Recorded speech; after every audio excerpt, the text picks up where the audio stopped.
7:30 again, a.m. Monday Central Time.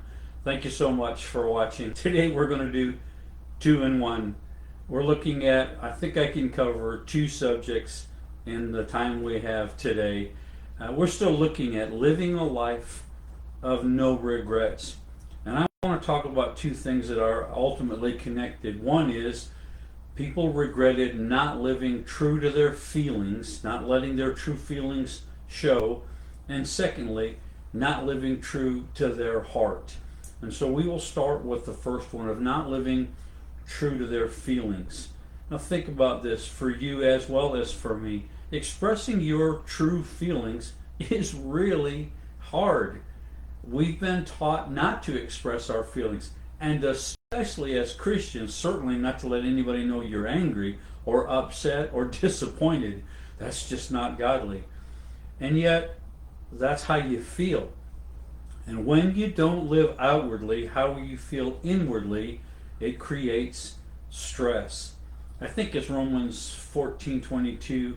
Blessed is the man who is not condemned in that thing which he alloweth.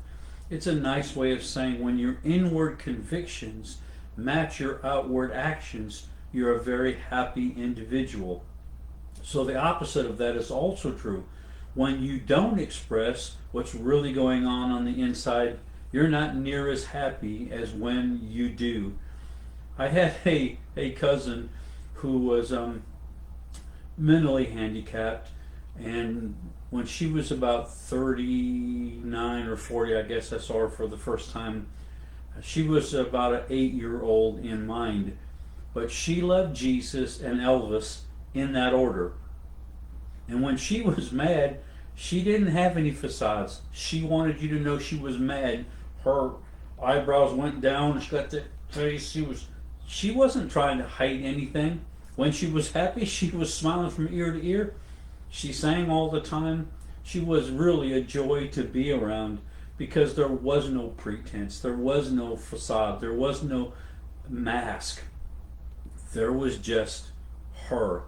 And I thought to myself when I spent time with her, what if more people could live like that? What if we could really just be honest about that really hurt my heart? What if we could be honest about that really made me feel angry that you said that or that you did that or you thought that about me or whatever?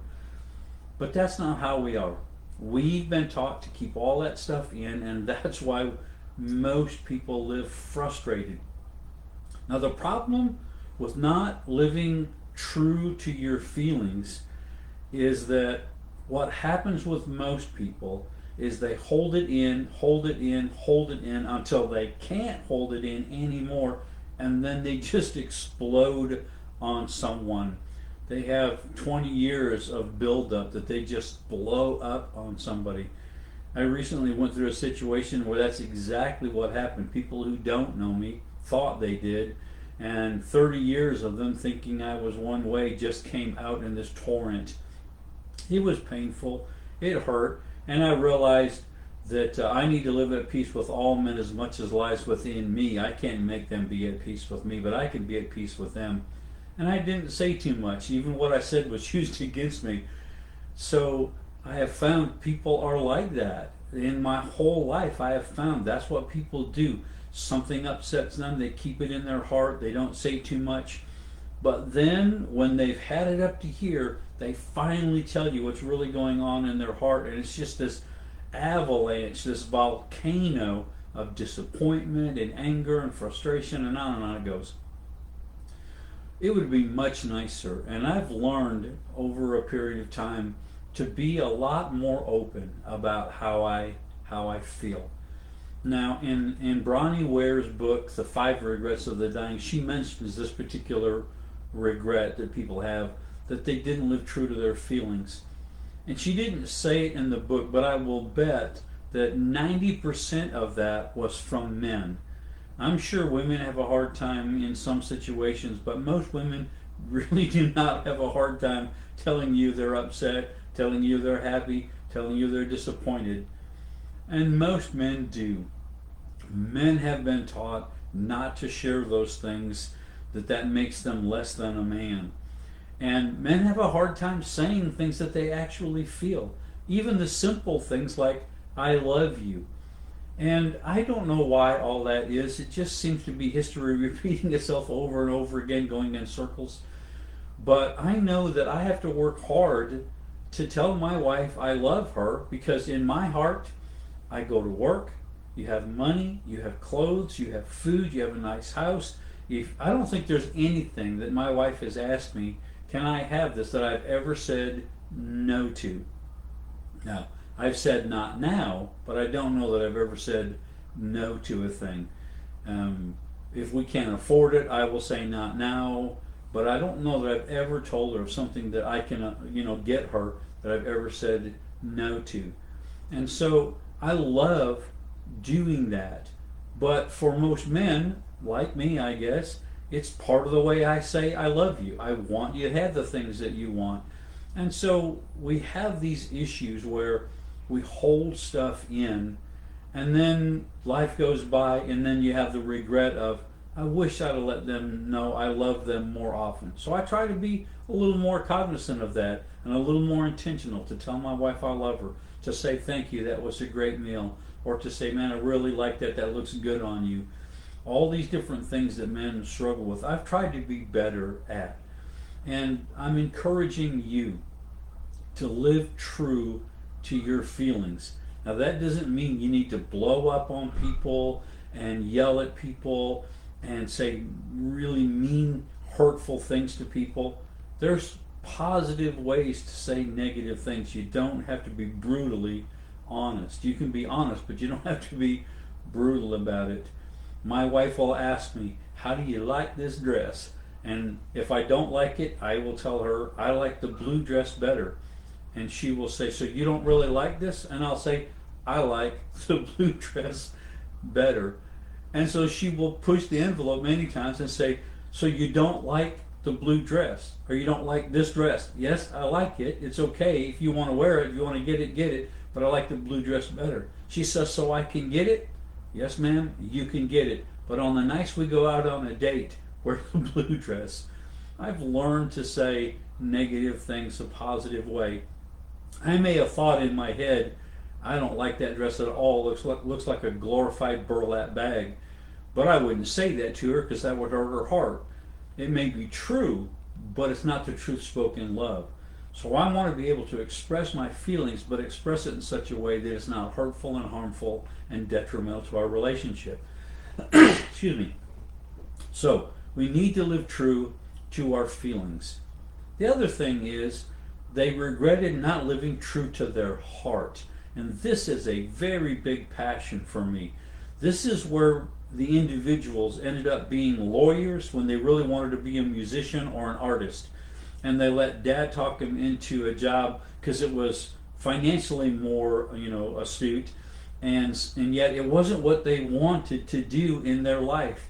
They wanted to be a mechanic, but they ended up being a doctor instead, or getting in the company business, or whatever it might be.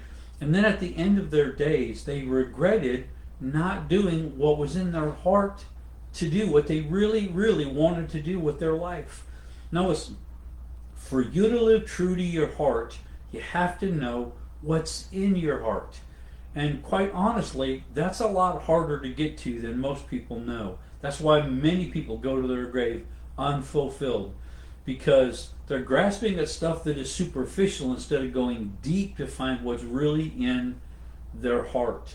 Now, Matthew 12:34 says, out of the abundance of the heart, the mouth speaks. And so I've literally helped thousands of people by this time find that thing that's in their heart. And the way I've done it is by getting their mouth to talk. And eventually what's in their heart will come out their mouth. And so asking them questions, the right questions, really does help people narrow the road to find that thing that they should be doing. One of my favorite verses that kind of drives my life in helping people is Proverbs 20, verse 5, that says, counsel is in the heart of a man, and it's like deep water, and a man of understanding will draw it out. That's a really nice way of saying that the answers to your life, are in you. They're not in me. I love speaking. I'll speak to you, and I'll speak to one. I'll speak to 10,000. I don't care. I'm okay either way, and I've done both. I'm telling you, I love speaking. I love public speaking. Most people are terrified at public speaking. So if I was to say to someone, that's what you need to do to be happy, it would make most people miserable, because that's not what's in their heart. So the answers to your life and what makes you happy and what brings you joy, what makes you come alive, is in you. And what I would do is, if you were asking me, is I would start asking questions to help you get the right answers. Now, I've literally wrote a book, The Right Questions. It's on Amazon, it's on Kindle. You can get it. I would encourage you to get it. Each chapter brings out a particular thing that would help you to narrow the road, to see what brings you joy, what brings you to life, what makes you come alive, what are you passionate about, both good and bad. What are people saying about you, what's coming out of your mouth, all these different chapters. But at the end of every chapter are some questions. And I have found if you ask questions, you'll get answers. But if you ask the right question, it can change your destiny. And my desire is to help people by asking them the right questions. Now, what's interesting and why people pay me to help them in life coaching and to find that thing is because the right question isn't one question. The right question is different for every individual because of what's in their heart. But the book will help you if you'll take the time to meditate, contemplate, and just think about, where you are in life, what jobs you've had, what jobs you've enjoyed, why you've enjoyed them, what's your favorite book, what's your favorite movie, all these different things. Because when I ask people questions, their answers causes me to ask different questions. And many, many times, a question I would ask Linda would just fire her up and go, man, that set me free. That really, really helped me. And Joe, it didn't even faze him. It was like just a stupid question. But then another question lit him up. So I would encourage you, if you're struggling to find your seat on the bus, if you're wanting to narrow the road, because the answers to your life are in you, and the questions in the book will help you determine what's in your heart. You have gifts and talents and a calling and a purpose that God has put you on this earth for, and I want to help you find it. I want you to live true to your heart and not just live the life that somebody else had planned for you. Too many parents tried to live their life again via their children instead of letting their children be who they are. I just spent the weekend with my grandkids, and they both are tremendously talented children.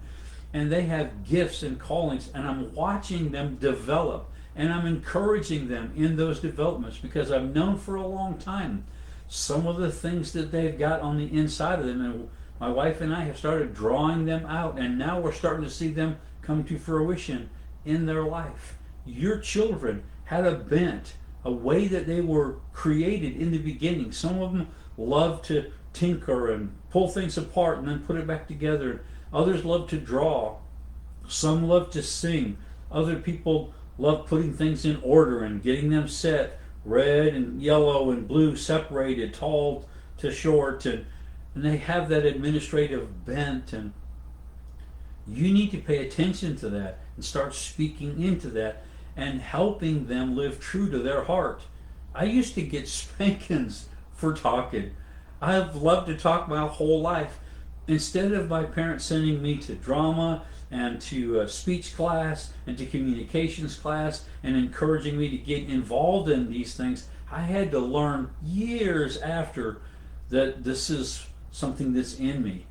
I don't know where I would have been if they would have encouraged me to communicate and get better at it at a very early age. But I'm encouraging you to help your children be great at what God called them to do, and look for it early.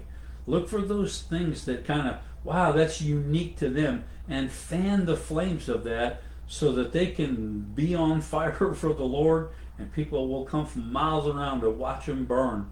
Find out what their passions are. Encourage them to take things that would help them be the best at what they could be.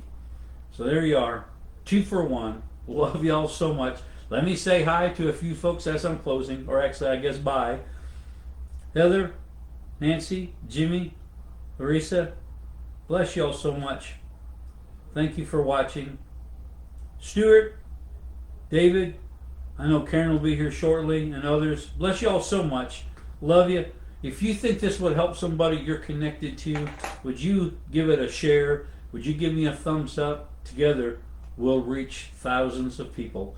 Closely to 10,000 here shortly. Help me get there. I love y'all so much. See you next week.